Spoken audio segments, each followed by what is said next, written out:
आज हमारे 2 chapter complete हो चुके हैं। आज हम पढ़ेंगे केमिस्ट्री का रिलेटेड चैप्टर है फिज़िकल एंड केमिकल चेंजेस। क्या होते हैं चेंजेस? देखिए, हम अपनी डेली लाइफ में हमारे चारों तरफ बहुत सारे चेंजेस देखते हैं। ये एक सब्सटेंस का चेंज हो सकता है या ज़्यादा सब्सटेंसेस का चेंज हो सकता है। जैसे कि आपकी मदर आपसे कहे कि पानी में शुगर डिज़ोल्व कर दो, घोल दो और एक कोल्ड ड्रिंक बना दो, नींबू पानी बना दो, तो ये सब चेंजेस हैं। या फिर आपने देखा होगा दूध से दही बनते हुए, कभी कभी दही खट्टा भी हो जाता है।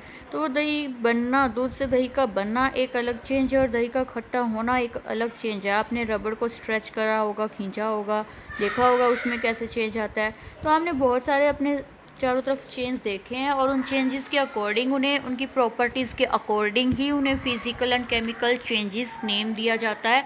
तो आज हम इनके बारे में पढ़ेंगे। सबसे पहले what is meant by the physical change. हमें ये पता होना चाहिए कि फ़िज़िकल चेंज का मीनिंग क्या है।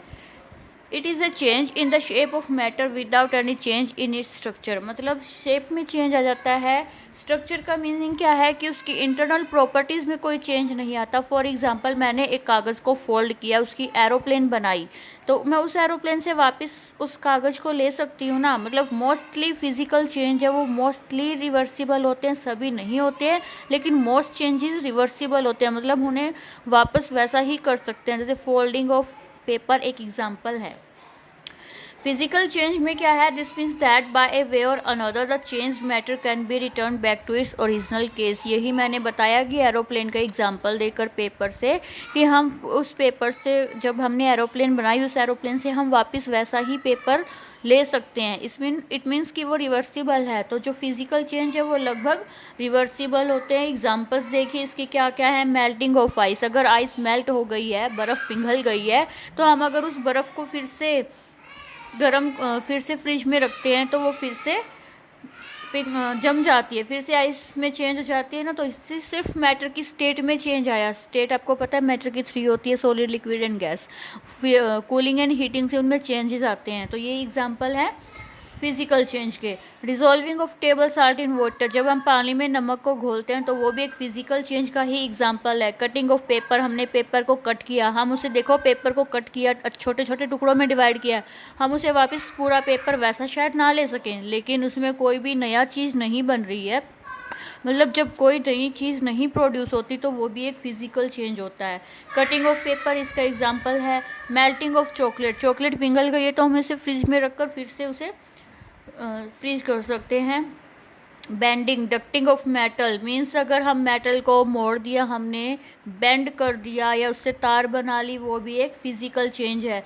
ग्राइंडिंग ऑफ शुगर थी, हमने उसे मिक्सी में पीस लिया, वो भी क्या है? फिजिकल चेंज है, क्योंकि उसकी प्रॉपर्टीज़ में चेंज नहीं आया। शुगर पहले भी स्वीट थी, मीठी थी, और अब भी वो पीसने के बाद भी मीठी है। अदर एग्जाम्पल क्या हैं? जैसे वाटर साइकिल में देखिए इवेपोरेशन, कंडेंसेशन, प्रेसिपिटेशन, ये प्रोसेस आते हैं। इवेपोरेशन क्या है? वाटर वेपर में चेंज होना। वाटर वेपर में चेंज होना इवेपोरेशन होता है, लेकिन ये एक रिवर्सिबल चेंज है, फिजिकल चेंज है, क्योंकि अगर हमने उन वाटर वेपर को फिर से कूल किया तो वो फिर से वाटर में चेंज हो जाते हैं। इसी तरह कंडेंसेशन है उस प्रोसेस का नाम जिसमें हम वाटर वेपर को जब कूल करते हैं और वो फिर से वाटर में चेंज हो जाए। और ठीक है, तो ये वाटर साइकिल है, ये फिजिकल चेंज का ही एग्जाम्पल है। दूसरा एग्जाम्पल है आइस, अगर मेल्ट हो गई हमारी, हमने कुल्फ़ी ली थी, हम ऐसे ही खाते हैं आइसक्रीम, और वो आइसक्रीम मेल्ट हो गई तो हम उसे फिर से फ्रीज कर सकते हैं। नेक्स्ट एग्जांपल है ब्रेकिंग ऑफ ग्लास टूट गया, लेकिन उसे जोड़ना हमारे लिए सही इम्पॉसिबल है या नहीं, लेकिन उस ग्लास को टूटने से उसमें कोई केमिकल चेंज नहीं आया, सिर्फ वो टुकड़ों में टूट गया, लेकिन कोई न्यू सब्सटेंस नहीं बन रहा है, तो वो भी क्या है? फिजिकल चेंज है। क्रशिंग ऑफ कुकीज़, बिस्किट्स वगैरह हम खाते हैं, वो टूट जाते हैं, तो वो भी एक फिजिकल चेंज है। कटिंग ऑफ वुड, लकड़ी का काटना, ये भी एक फिजिकल चेंज है।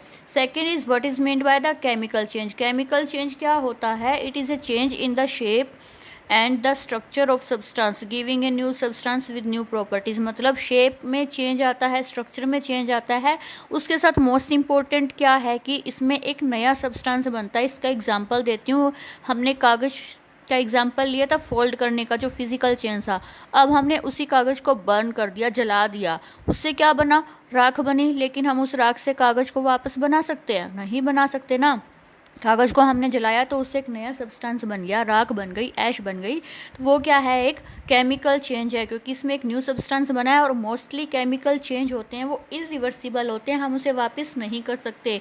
This means that the new substance can not be return back to its original case. हमें उससे वापस चीज़ें वैसी ही नहीं बना सकते। लाइक हमने दूध से दही बना लिया, मिल्क से हमने कर्ड बना लिया, तो है तो दोनों दूध के प्रोडक्ट ना, दूध है, दूध से दही बना, लेकिन हम दही से वापस दूध बना सकते हैं? नहीं बना सकते, क्योंकि उसकी प्रॉपर्टीज़ में, इंटरनल प्रॉपर्टीज़, केमिकल प्रॉपर्टीज़ में चेंज आ गया। तो ये क्या होता है, केमिकल चेंज होता है। और केमिकल चेंज है वो लगभग इरिवर्सिबल होते हैं। अब हम एग्जांपल्स देखेंगे। बर्निंग ऑफ शुगर, अगर हमने शुगर को जला दिया तो हम उससे वापस शुगर नहीं ले सकते। रोटिंग ऑफ फ्रूट्स, जब फ्रूट्स गल गए तो हम उसे फ्रिज में रख के भी उसे वापस ताज़ा नहीं कर सकते, उनमें चेंज आ रहा है, इंटरनल चेंज आ रहा है। तो ये क्या है, केमिकल चेंज है। बर्निंग ऑफ सल्फर, सल्फर को हमने जला दिया तो उससे भी न्यू प्रोडक्ट ऐश बनती है, राख बनती है। जो वाटर फोटोसिंथेसिस है, उसमें क्या होता है, carbon dioxide, water and sunlight मिलकर फूड बना लेते हैं। लेकिन उस फूड को हम अगर सोचें कि अलग अलग हम फिर से कार्बन डाइऑक्साइड, वाटर और सनलाइट में चेंज कर दे, तो हम वो नहीं कर सकते। तो ये भी क्या है, केमिकल चेंज है। फोटोसिंथेसिस की जो प्रोसेस है वो एक केमिकल चेंज है, इरिवर्सिबल है। फूड डाइजेशन, हमने फूड खाया, वो डाइजेस्ट होता है, डाइजेस्टिव सिस्टम आपको पता है। लेकिन अगर वो पचा हुआ खाना जो हमारी बॉडी ने पचा लिया है, उससे हम वापस फूड नहीं बना सकते। तो ये भी क्या है, केमिकल चेंज है।